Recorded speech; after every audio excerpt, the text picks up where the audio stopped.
extending our hands in the spirit of reciprocity, the balance of giving and receiving. Sifa, Zote, Zende Kwa Mumba, all praise is due to Creator. And as that is a grace that many of us say before eating, I've gotten into the habit of saying it at the beginning of these videos because we're dealing with food for thought. I'm Baba Brother D, B. Amar Nubian, working with the New Ashe, New African Social Health Effort.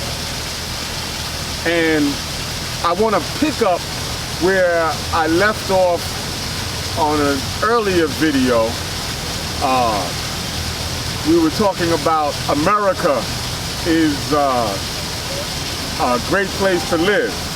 And we're talking about how America became a great place to live in the sense of it stealing, because that's the closest way to put it, stealing the majority of resources on the planet, given the portion of population that it represents in the world.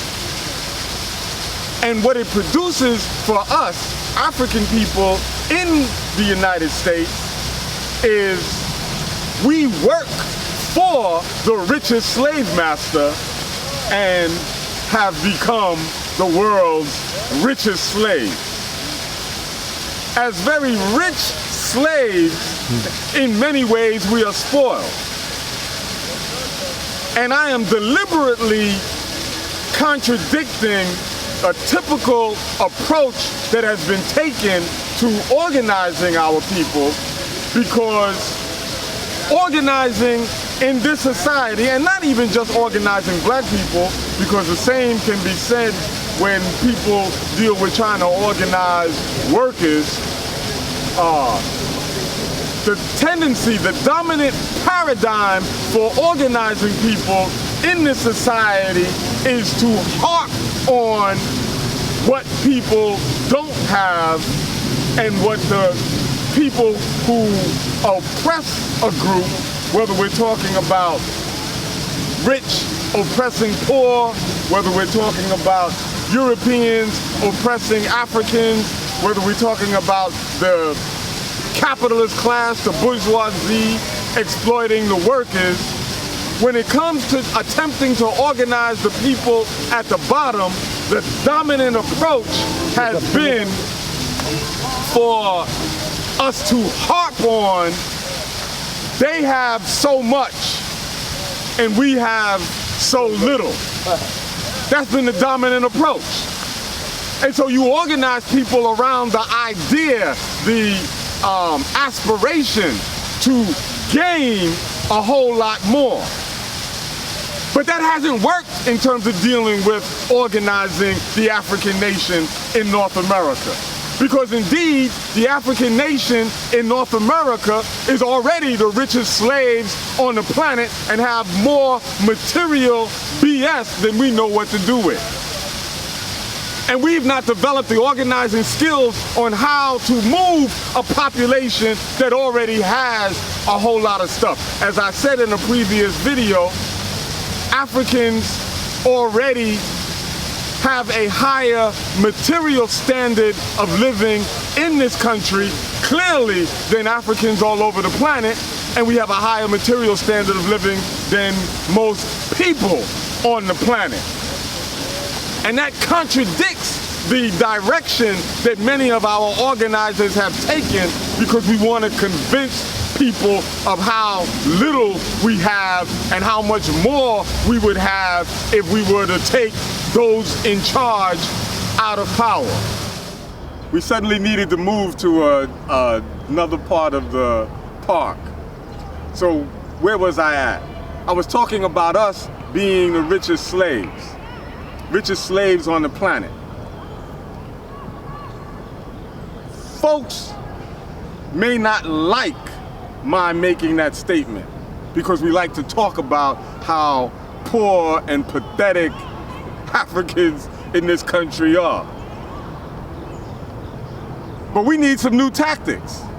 Give you some examples of how spoiled we can be vis-a-vis the rest of the world. We may live in worse housing than the middle class and upper class elements of this society. And we may complain about the conditions that we have to endure in terms of the landlords, but consider the fact that most of us enjoy hot water, when a good portion of people on the planet don't even have running water in their house. We turn the hot water on and let it run so that it can get hot and steam up the bathroom before we go and get in it.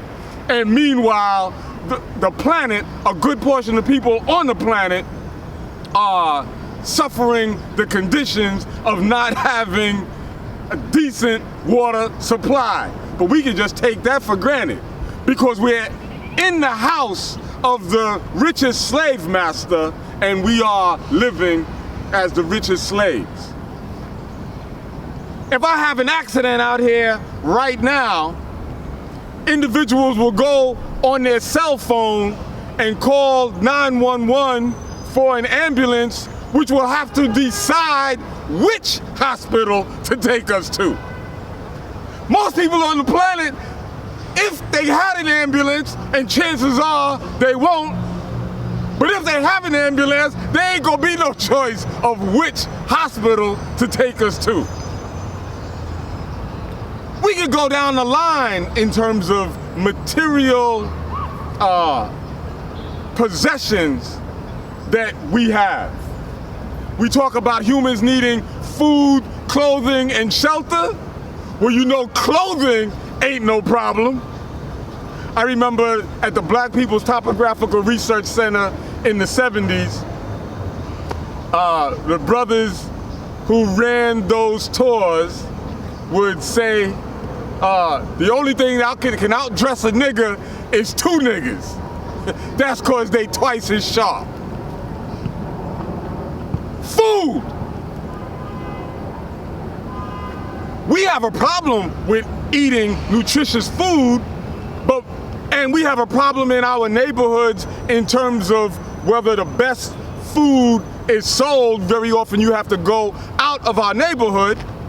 But for the most part, Africans in the United States don't starve. We have a problem with food based on the choices of what we want to eat. You find folks in this society who are homeless and overweight.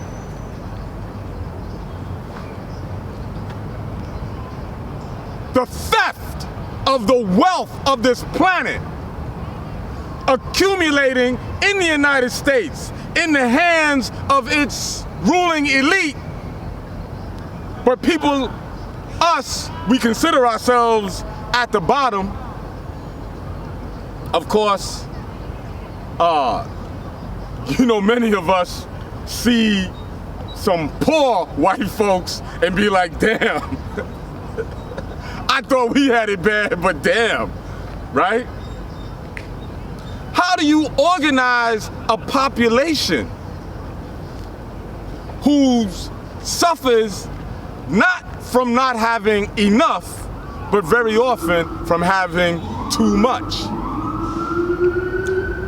Look at the leading causes of death in this society, of which African people lead in almost every category. They're not causes of death that come from not having enough. They're causes of death that very often come from having too much. So many of the ailments that we suffer from are diet related. We gotta teach each other not to eat so much of the stuff that we eat. Look at how much death, of which we have the highest rates of cancer right?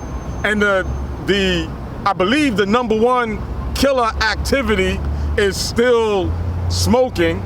I remember as a health educator in the late 80s and the 90s and the 2000s, I was fond of saying that cigarette smoke kills more people every year than homicide, suicide, cocaine, heroin, AIDS, car accidents, and fires all combined. And Africans, we have the highest rates of doing those things, where we actually kill ourselves with something that we don't need to have to begin with. That we will actually pay money. You would actually go in your pocket to pay for some stuff that's killing you. We need the type of tactics that speak to not our not having enough, but how do we move behavior? How do we move our very wants, our likes and dislikes? We need a behavioral science for organizing our people. We need an African national behavioral science.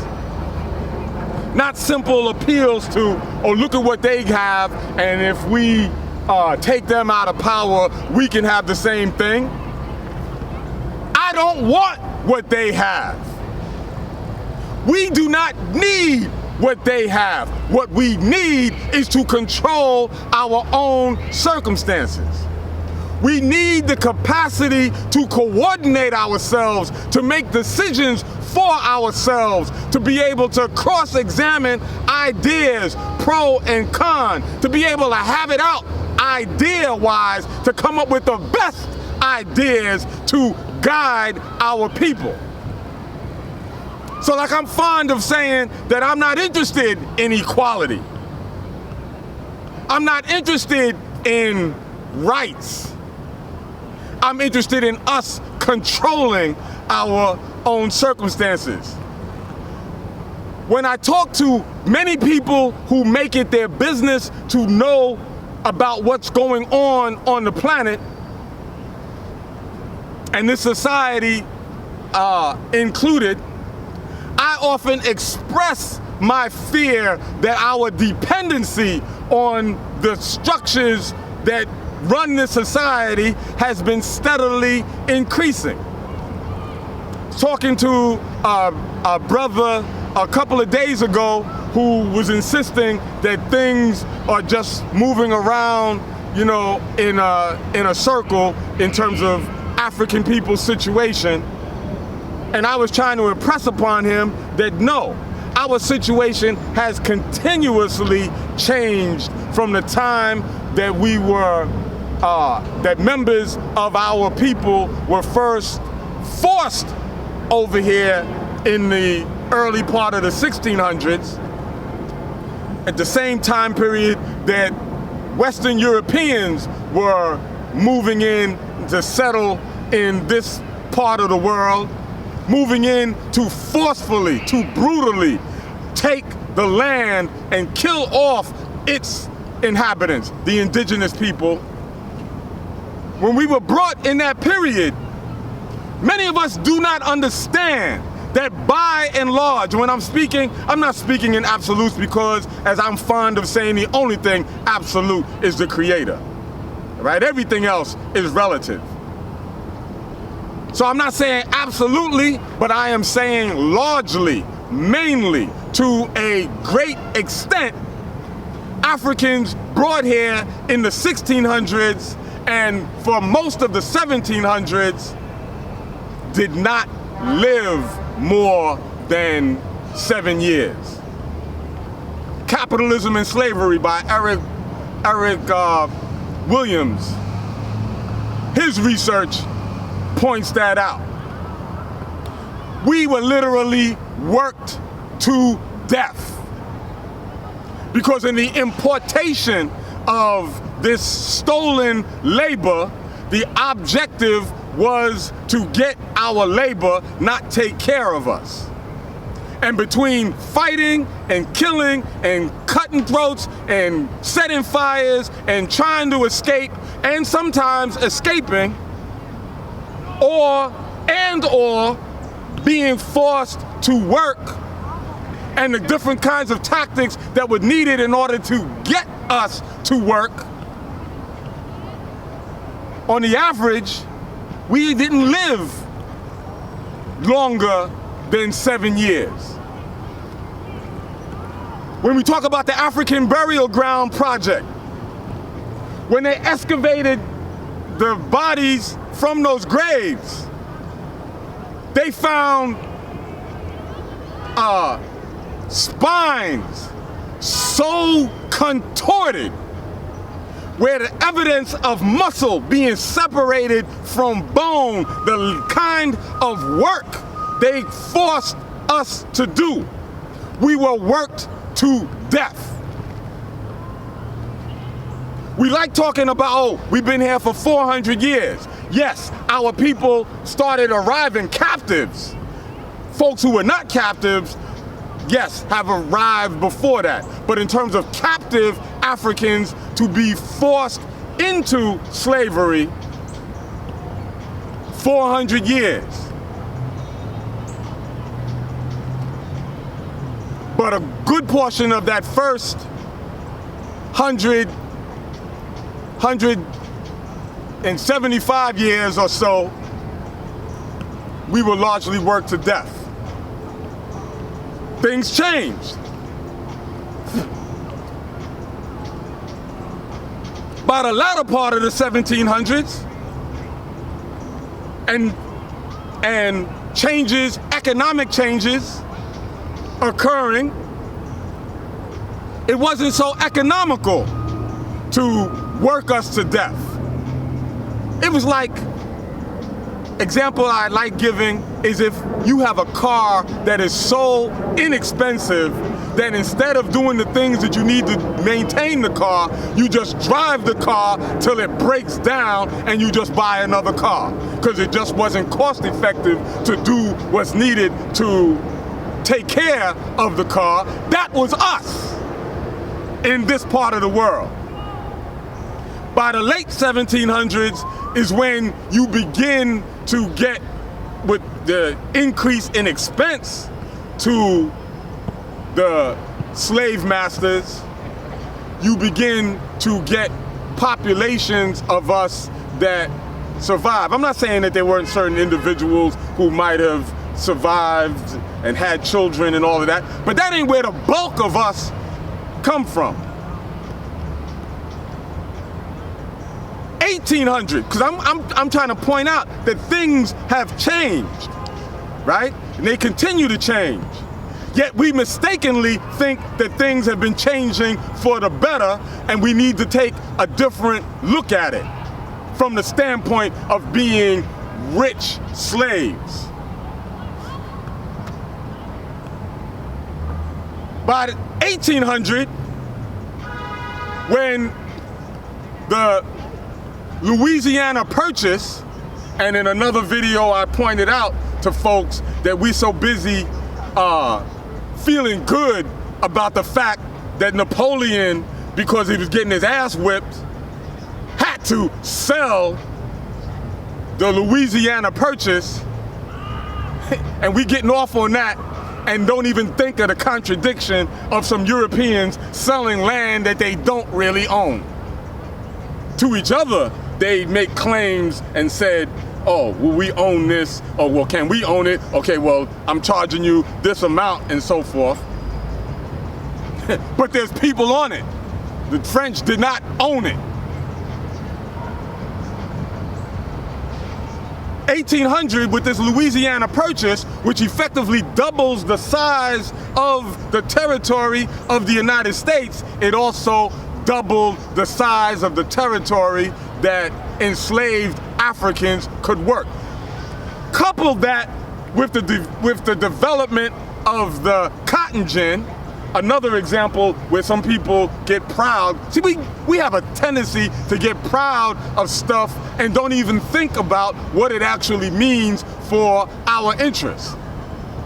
we get off on, well, we really invented the cotton gin, but the white man stole it, put his name on it, and so on and so forth. Yeah, get off on that.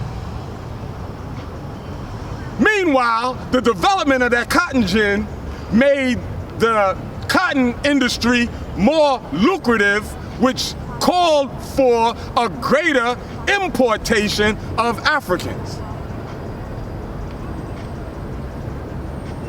I mean, I'm cutting through a whole bunch of history, and I'm promising that I would do a better job on another time in terms of more methodically going through some of the history, right?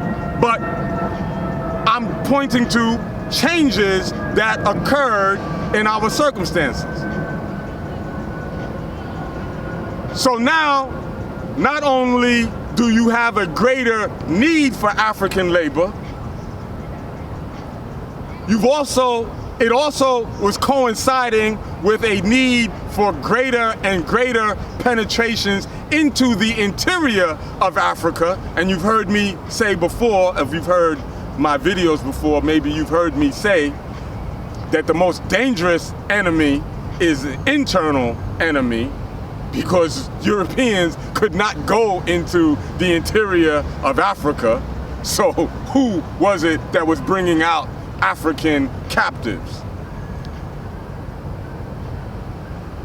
Circumstances were changing. We're being bred in this part of the world.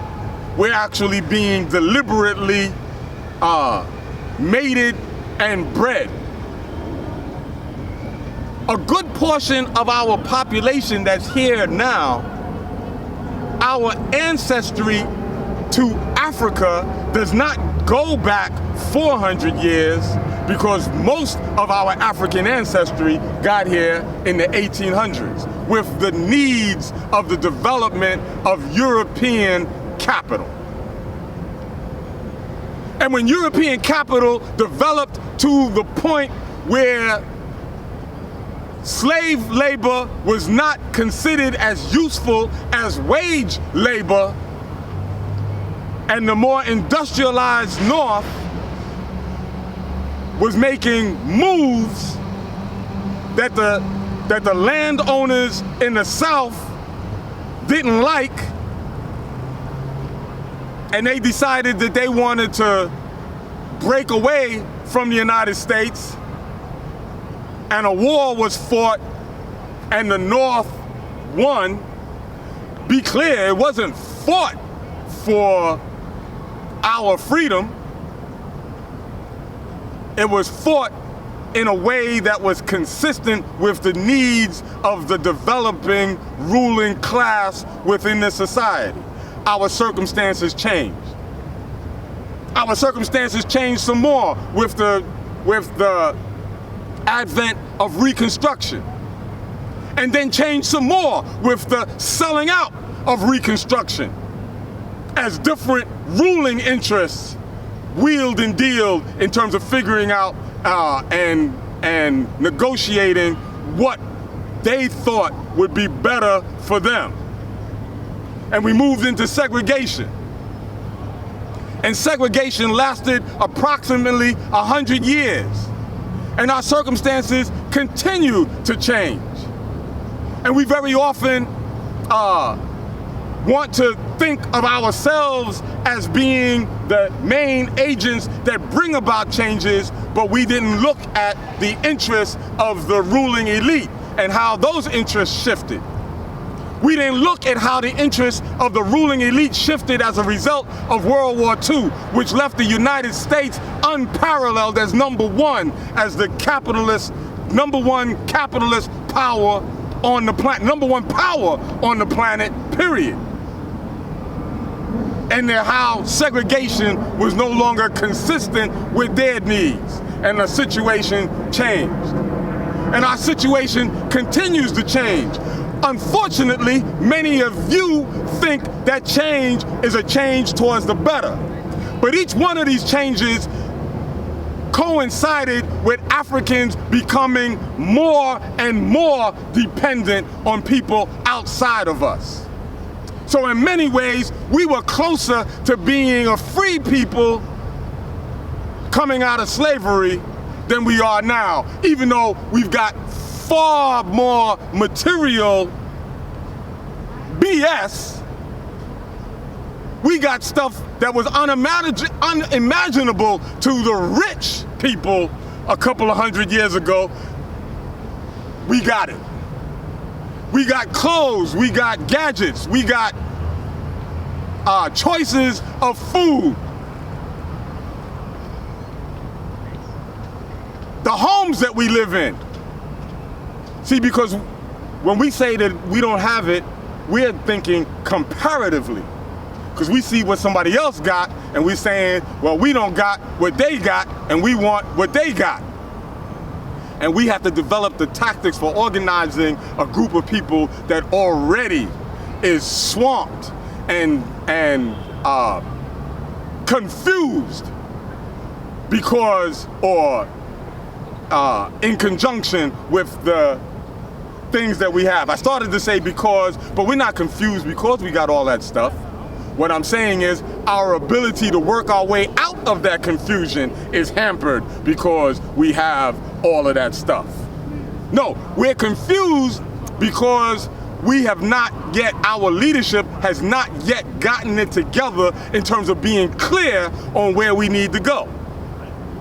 And when you're not clear on where you need to go, you don't go anywhere. Except where the people in charge want us to go. And many of the people that I was starting to say a short while ago who I talked to who have an idea or make it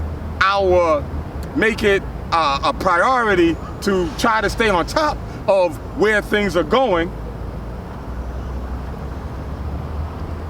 If we use the expression, if things fall apart, many of the folks aren't saying if, they're saying when. When. One of the major fears that I have is when this thing collapses under its own weight. I know a whole bunch of black folks get off on the idea of thinking that we're actually a threat to the United States. I'm gonna get in trouble with some folks when I say this and they hear it, but I'm gonna say it. Talking to somebody a couple of days ago and it was talking about, the Panthers. And I was like, come on. The Black Panther Party was never a threat to the United States.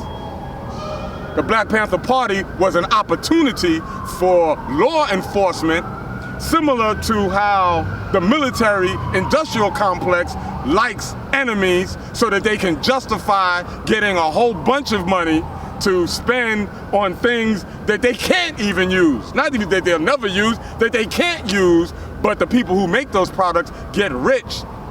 Law enforcement liked.